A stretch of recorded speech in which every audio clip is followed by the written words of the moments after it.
Hi hello ನಮಸ್ಕಾರ. ಎಲ್ಲರೂ ಹೇಗಿದ್ದೀರಾ? ಚೆನ್ನಾಗಿದ್ದೀರಾ ಅಂತ ಭಾವಿಸ್ತೇನೆ. ಸೊ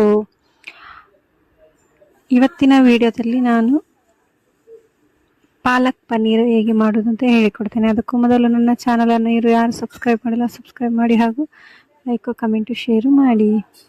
ಸೊ ಮೊದಲಿಗೆ ನಾನಿಲ್ಲಿ ಮಸಾಲೆ ಮಾಡ್ಕೊಳ್ತಾ ಇದ್ದೀನಿ. ಮಸಾಲೆ ಮಾಡ್ಕೊಳ್ಳಿಕ್ಕೆ ಏನೆಲ್ಲ ಬೇಕು ಅಂತ ನೋಡುವ. ಸೊ ಮೊದಲಿಗೆ ಇಲ್ಲಿ ನಾನು 2 ಟೇಬಲ್ ಸ್ಪೂನ್ ಆಗೋಷ್ಟು ಆಯಿಲ್ ಹಾಕಿದ್ದೇನೆ. ಅದಕ್ಕೆ ಚಕ್ಕೆ, ಲವಂಗ ಮತ್ತು ಮೊಗ್ಗು, ಆದಮೇಲೆ ಒಂದು 4 ಆಗುವಷ್ಟು ಕರಿಮೆಣಸು ಆ್ಯಡ್ ಮಾಡ್ಕೊಳ್ತಿದ್ದೇನೆ. ಇಷ್ಟಾದಮೇಲೆ ನಾನು ಈರುಳ್ಳಿ ಮತ್ತು ಟೊಮೆಟೊ ಮೆಣಸಿನ್ಕಾಯನ್ನು ಕಟ್ ಮಾಡಿ ಇಟ್ಕೊಂಡಿದ್ದೆ ಆಲ್ರೆಡಿ. ಸೊ ಅದನ್ನು ಕೂಡ ಇದರಲ್ಲಿ ಹಾಕಿ ಚೆನ್ನಾಗಿ ಫ್ರೈ ಮಾಡ್ಕೋಬೇಕು. ಎಲ್ಲನೂ ಆಯಿಲಲ್ಲೇ ಚೆನ್ನಾಗಿ ಫ್ರೈ ಮಾಡ್ಕೋಬೇಕು. ಆಯಿಲಲ್ಲಿ ಫ್ರೈ ಮಾಡಿದರೆ ಮಾತ್ರ ಇದಕ್ಕೆ ಟೇಸ್ಟ್ ಚೆನ್ನಾಗಿ ಬರುವಂಥದ್ದು.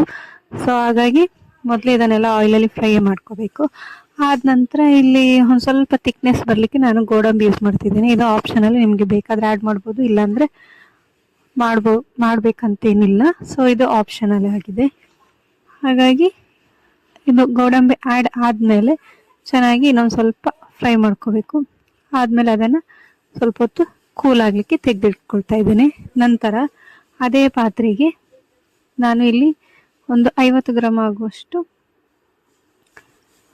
ಪನ್ನೀರನ್ನು ತಗೊಂಡಿದ್ದೇನೆ, ಪ್ಯಾಕೆಟ್. ಸೊ ನಂತರ ಅದನ್ನು ಒಂದು ಪಾತ್ರೆಗೆ ಎಣ್ಣೆ ಅಥವಾ ತುಪ್ಪ ಯಾವುದು ಸಹ ಯೂಸ್ ಮಾಡ್ಬೋದು. ನಾನಿಲ್ಲಿ ಎಣ್ಣೆ ಹಾಕ್ಕೊಳ್ತಿದ್ದೇನೆ. ಹಾಗಾಗಿ ಎಣ್ಣೆ ಹಾಕಿ ಅವುಗಳನ್ನು ಚೆನ್ನಾಗಿ ಫ್ರೈ ಮಾಡ್ಕೊಳ್ತಾ ಇದ್ದೇನೆ. ಸೊ ನೋಡ್ತಾ ಇರ್ಬೋದು ಇದನ್ನು. ಆಮೇಲೆ ಬೇಕಾದವರು ಉಪ್ಪು ಖಾರ ಸೇರಿಸಿದರೆ ಸ್ವಲ್ಪ ಟೇಸ್ಟ್ ಚೆನ್ನಾಗಿ ಬರ್ತದೆ, ಒಂಥರ ರೆಸ್ಟೋರೆಂಟ್ ಸ್ಟೈಲ್ ಥರನೇ ಆಗ್ತದೆ. ಸೊ ಒಂದು ಸ್ವಲ್ಪ ಉಪ್ಪು ಖಾರ ಆ್ಯಡ್ ಮಾಡಿ ಒಂಚೂರು ಫ್ರೈ ಮಾಡಿದರೆ ಪನ್ನೀರು ಆ ಮಸಾಲೆಗೆ ಹಾಕುವಾಗ ಇನ್ನೂ ಕೂಡ ಟೇಸ್ಟ್ ಆಗ್ತದೆ. ಸೊ ಇದು ಒಂಥರ ಸೀಕ್ರೆಟ್ ಅಂತಲೇ ಹೇಳ್ಬೋದು. ಹಾಗೆ ಸೊ ನಾನು ಇಲ್ಲಿ ಫ್ರೈ ಮಾಡ್ಕೊಳ್ತಾ ಇದ್ದೀನಿ, ನೋಡ್ತಾ ಇರ್ಬೋದು. ಸೊ ಈಗ ಆಲ್ರೆಡಿ ಫ್ರೈ ಆಗಿದೆ, ಇನ್ನೇನು ಸ್ವಲ್ಪ ಇರೋದು, ಫ್ರೈ ಆಗ್ತಾ ಇದೆ.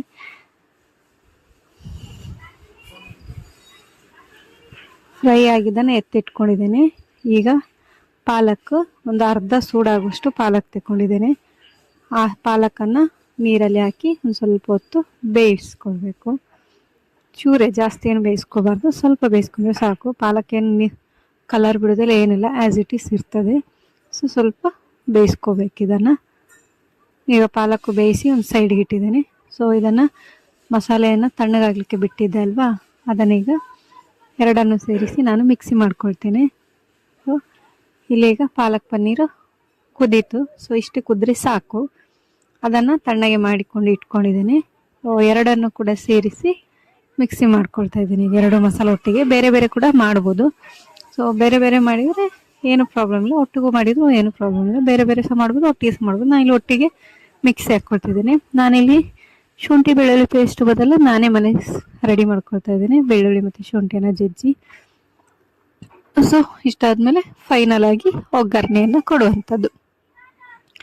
2 ಮಸಾಲೆ ಮತ್ತು ಪನ್ನೀರ್ ಏನು ಫ್ರೈ ಮಾಡ್ಕೊಂಡಿದ್ದೇವೆ, 2 ಸೇರಿಸಿ ಒಗ್ಗರಣೆ ಕೊಟ್ಟರೆ ಸೊ ಪನ್ನೀರ್ ಮಸಾಲ ರೆಡಿ ಆಗ್ತದೆ. ಸೊ ನಾನಿಲ್ಲಿ ತುಪ್ಪವನ್ನು ಆ್ಯಡ್ ಮಾಡ್ಕೊಳ್ತಿದ್ದೀನಿ.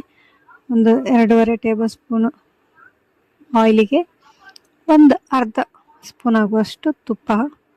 ಸೊ ತುಪ್ಪ ಆ್ಯಡ್ ಮಾಡಿಕೊಂಡು ನಂತರ ಇಲ್ಲಿ ಕೂಡ ನಾನು ಚಕ್ಕೆ, ಲವಂಗ, ಮೊಗ್ಗು ಯೂಸ್ ಮಾಡ್ತಿದ್ದೀನಿ. ಸ್ವಲ್ಪ ಸ್ಮೆಲ್ ಚೆನ್ನಾಗಿ ಬರ್ತದೆ ನಿಮಗೆ ಪನ್ನೀರ್ ಮಸಾಲ. ಆ್ಯಕ್ಚುಲಿ ಪನ್ನೀರ್ ಮಸಾಲ ಒಳ್ಳೆ ಸ್ಮೆಲ್, ಒಳ್ಳೆ ಘಮ ಘಮ ಅನ್ನೋದೇ ಈ ಚಕ್ಕೆ ಲವಂಗದಿಂದ. ಇದನ್ನೇನಾದರೂ ಮಿಸ್ ಮಾಡಿದರೆ ಅದು ಅದರ ಟೇಸ್ಟ್ ಕಳ್ಕೊಳ್ತದೆ. ಸೊ ಹಾಗಾಗಿ ಇದನ್ನು ಆ್ಯಡ್ ಮಾಡಲೇಬೇಕು. ಆದ ನಂತರ ನಾನಿಲ್ಲಿ ಈರುಳ್ಳಿಯನ್ನು ಚಿಕ್ಕದಾಗಿ ಕಟ್ ಮಾಡಿಟ್ಕೊಂಡಿದ್ದೇನೆ. ನಾನಿಲ್ಲಿ ಟೊಮೆಟೊ ಆ್ಯಡ್ ಮಾಡ್ತಿಲ್ಲ, ಆಲ್ರೆಡಿ ನಾನು ಟೊಮೆಟೊವನ್ನು ಮಸಾಲೆ ಎಲ್ಲ ಆ್ಯಡ್ ಮಾಡಿದ್ದೀನಿ. ಸೊ ಹಾಗಾಗಿ ಅದು ಟೊಮೆಟೊ ಆ್ಯಡ್ ಮಾಡ್ತಾ ಇಲ್ಲ.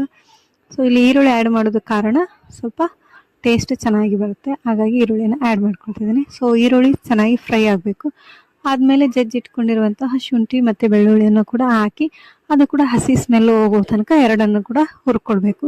ಅದೆರಡು ಹುರ್ಕೊಂಡು ಆದಮೇಲೆ ನೆಕ್ಸ್ಟು ರುಬ್ಬಿಟ್ಕೊಂಡಿರುವಂತಹ ಮಸಾಲೆಯನ್ನು ಆ್ಯಡ್ ಮಾಡ್ಕೊಳ್ತಿದ್ದೇನೆ. ಸೊ ನಾನು ಇಲ್ಲಿ ಒಂದು 4 ಮೆಣಸು ಯೂಸ್ ಮಾಡಿದ್ದೆ. ಸೊ ಆ ಮೆಣಸು ಅಂತೇಳಿದ್ರೆ ಖಾರ ಇರಲಿಲ್ಲ. ಸೊ ಹಾಗಾಗಿ ನಾನು ಎಕ್ಸ್ಟ್ರಾ ಆ್ಯಡ್ ಮಾಡ್ಕೊಳ್ತಾ ಇದ್ದೇನೆ ಸ್ವಲ್ಪ ಖಾರ. ಆದಮೇಲೆ ಸ್ವಲ್ಪ ಉಪ್ಪು, ಒಂದು ಸ್ವಲ್ಪ ಅರಿಶಿಣ, ಆದಮೇಲೆ ಒಂದು ಸ್ವಲ್ಪ ಗರಂ ಮಸಾಲೆ 1.5 ಟೇಬಲ್ ಸ್ಪೂನ್ ಅಷ್ಟು ಗರಂ ಮಸಾಲೆ ಇಷ್ಟು ಆ್ಯಡ್ ಮಾಡಿಕೊಂಡು ಚೆನ್ನಾಗಿ ಮಿಕ್ಸ್ ಮಾಡ್ಕೊಳ್ತೇನೆ. ಚೆನ್ನಾಗಿ ಮಿಕ್ಸ್ ಮಾಡಿಕೊಂಡು ಒಂದು ಸ್ವಲ್ಪ ಹೊತ್ತು ಬೇಯಲಿಕ್ಕೆ ಬಿಟ್ಟರೆ ಆಯಿತು. ಸೊ ಸ್ವಲ್ಪ ಹೊತ್ತು ಬೇಯ್ದ ನಂತರ ಅದೊಂದು ಸ್ವಲ್ಪ ಆಯಿಲ್ ಬಿಡ್ತಾ ಬರ್ತದೆ. ಸೊ ಆ ಆಯಿಲ್ ಬಿಡೋ ತನಕ ಬೇಯಿಸ್ಬೇಕು. ಹಾಗಾದರೆ ಮಾತ್ರ ಇದು ಟೇಸ್ಟ್ ರೆಸ್ಟೋರೆಂಟ್ ಸ್ಟೈಲೇ ಬರ್ತದೆ, ಇಲ್ಲದಿದ್ದರೆ ಆ ಟೇಸ್ಟ್ ಬರಲ್ಲ. ಒಂದು ಸ್ವಲ್ಪ ಆಯಿಲ್ ಬರಲಿಕ್ಕೆ ಬಿಡಬೇಕು. ಸೊ ಈಗ ನಾನು ಆಲ್ಮೋಸ್ಟ್ ಎಲ್ಲ ಬೇಯ್ದು ಆಗಿದೆ. ಈಗ ನಾನು ಪನ್ನೀರನ್ನು ಆ್ಯಡ್ ಮಾಡ್ಕೊಳ್ತಾ ಇದ್ದೇನೆ. ಸೊ ಫ್ರೈ ಮಾಡಿಟ್ಕೊಂಡಿರುವಂತಹ ಪನ್ನೀರನ್ನು ಆ್ಯಡ್ ಮಾಡ್ಕೊಂಡಿರ್ತೇನೆ. ಇಷ್ಟು ಮಾಡಿ ಅದನ್ನು ಒಂದು ಸ್ವಲ್ಪ ಹೊತ್ತು ತಿರುಗಿಸಿ ಇನ್ನೊಂದು ಸ್ವಲ್ಪ ಹೊತ್ತು ಆಯಿಲಲ್ಲಿ ಬೇಯಲಿಕ್ಕೆ ಬಿಟ್ಟರೆ ಆಯಿತು. ಸ್ವಲ್ಪ ಹೊತ್ತು ಆಯಿಲಲ್ಲಿ ಬೇಯಲಿಕ್ಕೆ ಬಿಟ್ಟರೆ ಅದು ಇನ್ನೂ ಕೂಡ ಟೇಸ್ಟಿಯಾಗಿ ಮಸಾಲೆಯನ್ನು ಎಳೆದುಕೊಳ್ತದೆ. ಈ ಥರ ಮಾಡೋದ್ರಿಂದ ನಿಮಗೆ ತುಂಬ ಅಂದರೆ ತುಂಬ ಟೇಸ್ಟಿಯಾಗಿರ್ತದೆ. ನೀವು ಕೂಡ ಒಮ್ಮೆ ಟ್ರೈ ಮಾಡಿ. ಯಾಕೆಂದರೆ ಪಾಲಕ್ ಪನ್ನೀರ್ ಮಸಾಲ ಸ್ವಲ್ಪ ಡಿಫ್ರೆಂಟ್ ಆಗಿರ್ತದೆ ಪನ್ನೀರ್ ಮಸಾಲಕ್ಕಿಂತ. ಸೊ ನೀವು ಕೂಡ ಎಲ್ಲರೂ ಮನೆಯಲ್ಲಿ ಟ್ರೈ ಮಾಡಿ. ಹಾಗೂ ಹೇಗಾಯ್ತು ಅಂತ ನನಗೆ ಕಮೆಂಟ್ ಮಾಡಿ.